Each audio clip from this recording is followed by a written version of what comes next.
On the outskirts of the small town of Wood Creek, Maine, among maple-covered hills and foggy marshes, stands an abandoned building that the locals simply call St. Mary's. Once there was a psychiatric hospital here. Now there is only a black void that attracts those who are not afraid of the dark. They say that those who enter the hospital after midnight never return. And if he does come back, it's not him anymore. The building was built back in 1896. It was supposed to become a new word in the humane treatment of the mentally ill. However, humanity ended there as soon as the first door was closed. Patients were kept in windowless basements, tied to beds, and treatments included electric shocks, lobotomies, and water chambers, narrow tubs where people were submerged in ice-cold water for hours at a time. The hospital was run by Dr. Nathaniel Crow, a man with an impeccable reputation in medical circles, but with a dark fascination with the occult. He believed that madness is not a disease, but a gap between worlds, and that if you open it, you can see the true nature of man. No one knows exactly when the disappearances began. First, 2 patients disappeared. No one was surprised. But later, an orderly, a nurse, then 3 more doctors. The report said that they escaped or went missing during the storm. However, when the police finally investigated, they discovered a bricked-up basement room where the walls were scratched by human fingernails and a dark liquid that looked like dried blood ran down the floor. In 1937, St. Mary's was officially closed. Dr. Crow allegedly died in a fire when the main building caught fire. The bodies were never found. The city quickly recovered. The hospital was forgotten. The land was sold. But no developer dared to build anything. Everyone who tried it talked about voices in the night, the smell of bleach and burning hair, and a woman in a white coat walking the rooftops. Almost 70 years have passed. In 2004, 4 teenagers, Amy, Trevor, Lindsay, and Jake, decided to make a documentary about an abandoned mental hospital.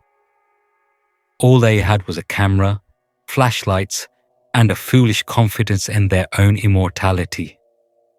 The recordings, which the police later found, show them laughing, joking, entering the main building, and how the laughter gradually subsides. At the 15th minute and 9th second of the video, a whisper can be heard, indistinct, like an echo underground. On the 20th, the camera captures the door opening by itself.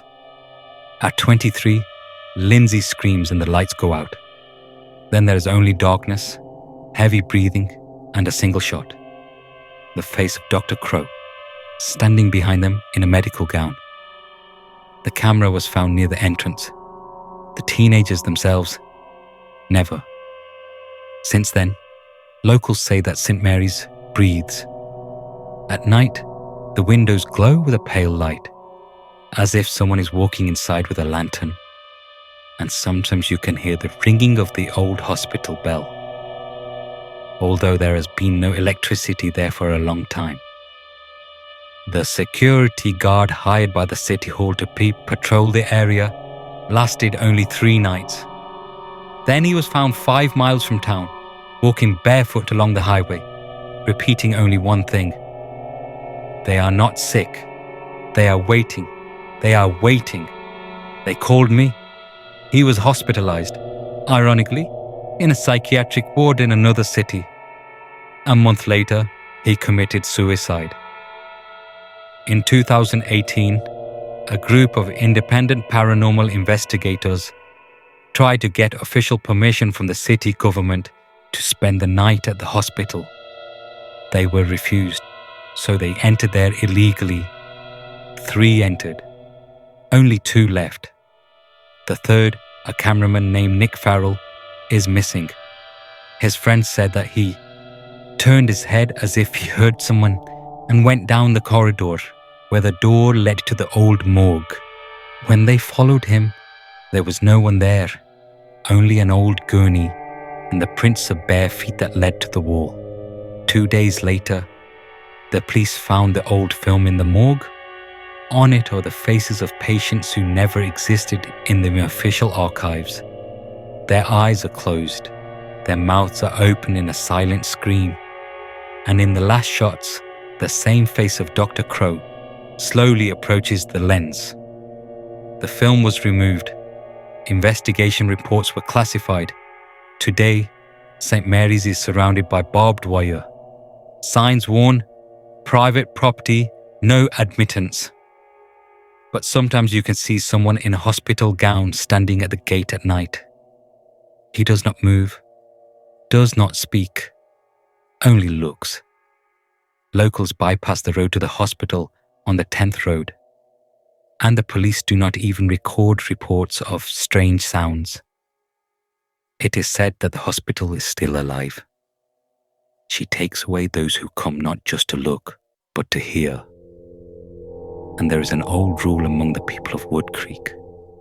If you hear the hospital bell ringing, don't look back, because if you look around, St. Mary will see you, and those whom St. Mary sees sooner or later return there themselves, even after years. They say that the last person who tried to get there was a student journalist.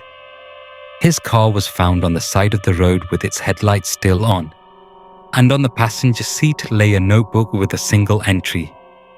He talks to me. He says the door isn't closed yet. Some locals joke that the legend is made up to scare tourists. But here's a strange thing. If you connect to the old telephone line of the hospital at night, you can hear a soft rustling. And among him is a voice that whispers, "Patient 731 came home."